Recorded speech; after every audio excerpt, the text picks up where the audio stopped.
That video title probably threw a couple of y'all off, but like, just relax and let me explain myself. It's late. I'm about to eat some Cocoa Puffs. I'm still in quarantine. I'm feeling all right. I'm not feeling the greatest. And after seeing all this stuff about 6ix9ine recently in the news, I'm just getting really, really annoyed and just tired of seeing him. So this is just my exit from talking about this man ever again. After seeing what I've seen about him in the past few days, listening to his rants, him telling on Billboard and going back and forth with Ariana Grande and Justin Bieber's team because he wants the #1 spot. In reality, all this does is just give him more and more publicity. And I don't necessarily have a problem with him getting publicity, but it's the way he comes across in every confrontation or every debacle that he has with another figure over the internet in the past couple weeks. All right, dude recently got released. He should be happy. You'd expect him to be laying low, counting his blessings and looking at everything that he's had in a very humble position, right? You'd expect the dude to be looking at everybody like, oh man, I should be really grateful right now. And eventually people will probably forget about this whole rat stigma that he's got floating around. But dude continues to make it seem like he is being oppressed, right? He makes himself seem like the victim in every situation, and I'm just getting so bored and tired of it, all right? Now, I don't necessarily have a problem with 6ix9ine, all right? Him doing what he did doesn't affect me in any way, shape, or form. I think the dude's a rat because he tried to play gangster, he got involved with the wrong group of people, then tried to play victim, all right? It's very simple. It's not very complicated. Doesn't take a 14-minute IG Live video explanation to understand that. Problem continues where this dude just keeps instigating issues with the people and then trying to play victim afterward. Now, what he's talking about in this whole, Billboard situation, look, we know Billboard, they probably got some side shit going on, all right? I don't like to get too caught up in the details when it comes to what Billboard's doing, all right? We already saw what DJ Khaled was trying to do with Tyler, the Creator's Igor. We already saw the whole Nicki Minaj versus Travis Scott situation. We saw the whole Justin Bieber versus Roddy Ricch situation.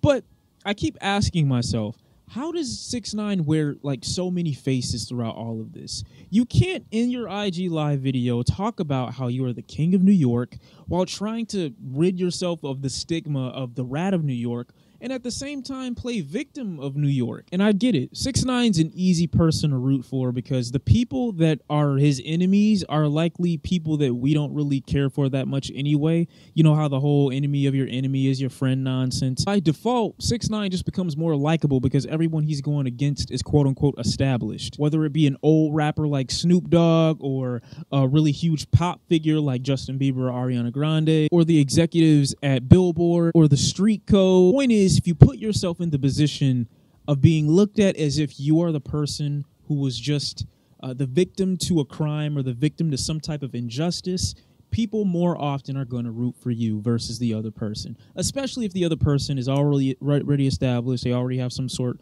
of privilege, or they've been around long enough for people to believe they've fallen off and are just looking at you for clout. Out of all of what I've just mentioned, what part of that included me talking about 6ix9ine's music? None. I haven't listened to that Gooba track since the first day, and I thought I'd be listening to it more, to be honest, but I haven't. And that's what's annoying me about all this. The fact that I keep forgetting about his music and all the nonsense surrounding him. I don't mind 6ix9ine doing all these things, even though I do, but the fact that you are in this position because you are a rapper, gangster rapper turned citizen that still raps like a gangster, and what you're currently trending for in the news for has nothing to do with your music, and you're always in some nonsense, is just so annoying. It's like Keeping Up with the Kardashians, but the Mexican version. You know why people rooted for Roddy Ricch not too long ago when Justin Bieber's Yummy track and The Box track were kind of going back and forth on the Billboard charts? You know why people rooted for him more? Was because he shut the fuck up and he didn't really have anything to say. He said, yo, if this thing is so important to this dude, he must need it. Go stream Yummy for Justin Bieber. And that just immediately made everyone go stream The Box. Despite everyone seeing what Justin Bieber was doing to attain a #1 spot, Roddy staying cool, calm, and collected is what got him his #1. Meanwhile, 6ix9ine's approach is, Let me tell on every single person, and this will somehow get enough people on my side to stream my song more than everyone else's, so that I'll still either get the #1 or I'll just end up with more money and more recognition on my name. So you want Billboard exposed for quote-unquote tampering with the numbers to get Ariana Grande and Justin Bieber and whoever else #1 before you. Meanwhile, you entered the rap game disingenuous, on a lie, for clout, for fame, for recognition, got mad at everyone else for saying they put you in the situation except for you who put yourself in that situation, snitched on them all, got out, immediately tried to play victim again. Now you want the world to feel bad for you as if you're the spokesperson for injustice against artists of color? You're not. You're not. You will never be that. So if 6ix9ine does have a point, right? And all of this might be true, and this could all be factual, I don't care, because it's him. He is the wrong spokesperson to be fighting for this. Because #1, it's not like you're fighting for the freedom of all artists to make it to the top spot. You're upset because you didn't make it to the top spot, and you only. It's self-serving. It's annoying. I'm tired of hearing about this dude. And this is the last time I'll ever cover him on this channel. So you never have to worry about me talking about 6ix9ine on here ever again. Not when his new project comes out, not when a new song drops. I'm just not interested anymore, because this is just getting extremely toxic, extremely annoying. The dude's moving like a Kardashian, like a reality TV show star, playing victim in all situations and all confrontations, whether he starts them or not. It's just ridiculous, man. So we're ending this dude on the channel for good. Next, y'all been wanting me to talk about Polo G, right? I like Polo G. I'm not going to lie to you. I like Polo G.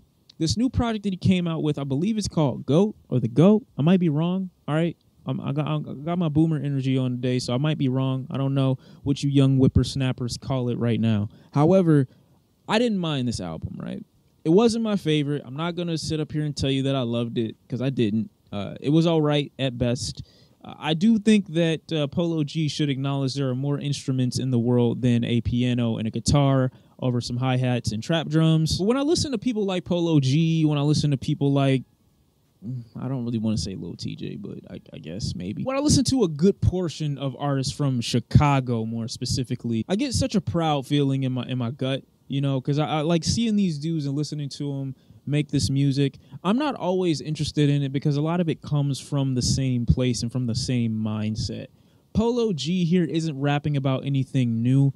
I do like how he stays out of trouble and how he tends to keep his nose to the ground. He tends to just have tunnel vision. A lot of what he's rapping about on this album has to do with mental stress and some disorders that he may have been diagnosed with, PTSD, and how some of the trauma that he's been through can kind of get in the way of having a healthy one-on-one with someone. But I think most of the people that are listening to this and trying to analyze it from a, you know, musical perspective aren't ever really going to be satisfied, because for me personally, artists like Polo G don't really excel in that department, at least right now. What I like for this album to have been much more thematic, much more somewhat conceptual, much more emotionally rooted consistently, yeah, I would have liked that. Would I have liked for the project to be a little bit more innovative as far as its sound is concerned? Definitely. But artists like Polo G, when they say they're the GOAT, they're not really saying they're the GOAT of hip-hop or they're the GOAT of rap. Because, again, listening to him, I don't really think he cares about that. When you look at a guy like Chief Keef, for instance, you look at him and you say he's the GOAT. Not because he's the greatest artist of all time, but it's because the dude made a possible out of the impossible. And you look at Polo G and the way he raps on this album, it's so motivational to some degree. You look at him and you're like, how do you hate on this guy? How do you look at him and say you're not happy for him? Even if you're not a fan of the music, you got to listen to the story. Listening to the story, I'm not mad at what's going on here. Do I prefer it? No. But am I mad at it? Absolutely not. I'm happy that this young dude came up from his area, from his city, looking at other figures, I'm sure, in his life that probably fell victim to the same things that he was able to overcome. And he's looking at himself like he's blessed, like he's favored, like he's in a position of royalty almost. And you should feel that way. If I made it through all this, I might be the GOAT. Nothing can stop me. But a good portion of these songs sound repetitive. They do sound samey.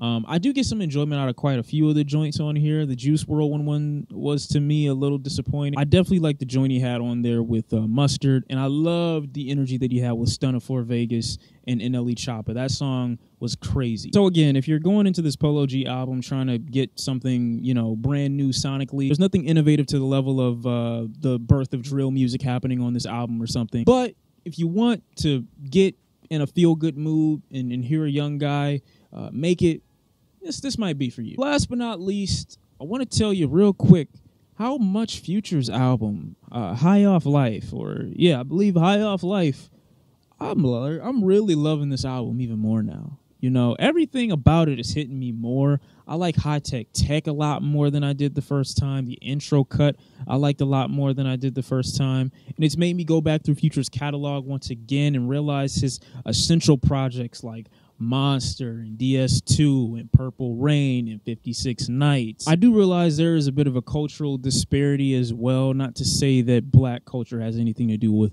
drug culture. What I am saying, though, is there is a bit of a cultural disparity I see when it comes to people looking for a certain evolution from Future.